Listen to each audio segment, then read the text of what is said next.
Hello my dear viewers. आशा करता हूँ आप सब अच्छे होंगे, फिट होंगे, गुड होंगे और जहाँ कहीं भी होंगे अच्छा कर रहे होंगे। इस वीडियो में आज आपको कुछ पढ़ाने वाला नहीं हूँ। आप हमेशा सोचते होंगे सर पढ़ाते ही रहते हैं, पढ़ाते ही रहते हैं। ऐसा बिल्कुल भी नहीं है। मैं भी एक ऐसी ऐसी लाइफ सोचता हूँ जहाँ पर आपको थोड़ा एंटरटेनमेंट भी हो, थोड़ा सा आपको मोटिवेशन मिले, थोड़ा सा आपको इंस्पिरेशन मिले। तो एक छोटी सी कहानी मुझे याद आती है। कहानी है दो मेढकों की, टू फ्रॉग्स। एक बार एक एक्सपेरिमेंट किया गया। एक्सपेरिमेंट क्या था कि दो बीकर लिए गए और दोनों बीकर्स में पानी भरा गया, ठंडा पानी, और उन दोनों बीकर्स में दो फ्रॉग्स को डाल दिया गया। फ्रॉग्स आराम से पानी में तैर रहे थे। फिर दोनों बीकर्स को आंच पर रखा गया, किसी आग पर रखा गया। अब पानी धीरे धीरे गर्म होने लगा। एक बीकर में एक फ्रॉग को थोड़ा सा डिस्कम्फर्ट फील हुआ। उसे फील हुआ कि this water is being hot. तो उसने क्या किया कि ये तुरंत छलांग लगाई और ही jumped out of the water. दूसरा मेढक अपने आप को एडेप्टेशन में डालता गया। एडेप्टेशन का मतलब सहता गया उस टेम्परेचर को।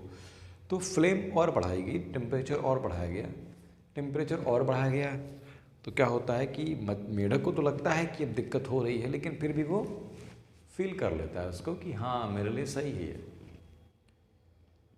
चलता रहता है, चलता रहता है, टेम्परेचर और बढ़ाया जाता है और मेढक फिर भी अपने आप को एडजस्ट करने की कोशिश करता है।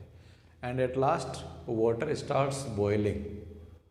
अब मेढक कूदना तो चाहता है लेकिन कूद नहीं सकता। क्यों? क्योंकि अब उसके अंदर शक्ति नहीं रह गई है, क्षमता नहीं रह गई है कि वो उससे बाहर आ सके। क्योंकि पहले ही उसने अपनी क्षमता को कहाँ गंवा दिया? पानी के टेम्परेचर के बढ़ने के साथ साथ अपने एडजस्टमेंट में।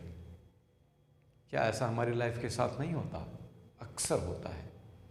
हमारी लाइफ में सिचुएशंस हमको कई बार हम जो है सिचुएशंस के साथ समझौता करते रहते हैं कि चलो ये भी ठीक है, ईश्वर की मर्जी है, ऐसा है वैसा है। मुझे एक बात बताओ, दुनिया के सारे पाप आप ही ने किए हैं क्या? कि दुनिया में सारे गुनाह आप ही के द्वारा किए गए हैं कि उनकी सज़ा सब आप ही को मिलने वाली है? अगर ईश्वर आपके साथ कुछ ऐसा करता है जो आपको अप्रिय लगता है तो शायद ईश्वर का इशारा ये हो कि आप कुछ बेहतर चुनें। मैं नहीं कहता कि अगर आज आप 10th में हैं, 12th में हैं, ग्रेजुएशन कर रहे हैं, पोस्ट ग्रेजुएशन कर रहे हैं, किसी भी स्टडीज़ में हैं और या किसी प्रोफेशन में और आपको डिस्कम्फर्ट फील होता है तो आप तुरंत क्विट कर दें।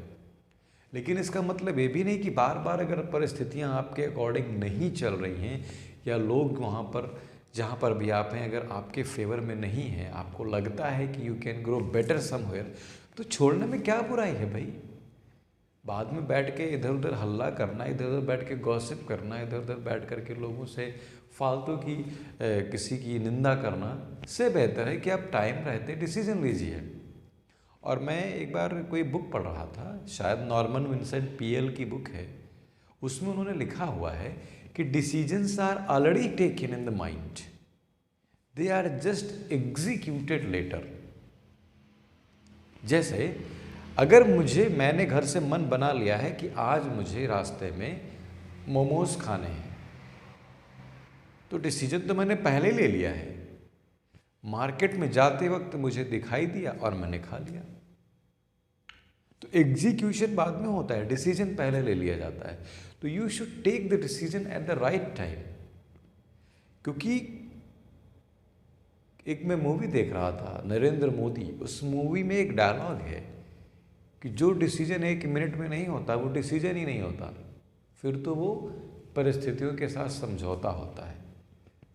आपको भी यही करना चाहिए, समय रहते उचित निर्णय लीजिए और अपनी लाइफ को फुल फ्लेज में बढ़ने दीजिए। क्योंकि ये जीवन आपका है, ईश्वर ने आपको ही चुना, किसी और को नहीं चुना इसके लिए। और अगर आपके साथ कुछ अलग होता है, मैं नहीं कहता कि अच्छा है बुरा, लेकिन अगर आपके साथ कुछ अलग होता है तो इसके पीछे ईश्वर की सिर्फ एक मंशा है कि वह आपको बेहतर देखना चाहता है। जिसको जितनी जल्दी ये बात समझ में आ जाती है वो उतना जल्दी आगे बढ़ता है। जो जितना देर करता है उसकी हालत वही होती है जो दूसरे वाले मेढक की होती है। कुछ आपको समझ में आया होगा इस कहानी से। आप अपनी लाइफ में अपनी सिचुएशंस को देखिए कि क्या सर्कमस्टेंसेस हमारी ऐसी हैं जो हमको मजबूर कर रही हैं या हमको सहने देने के लिए मजबूर कर रही हैं या फिर हमको एक डिसीजन लेने के लिए मजबूर कर रही हैं।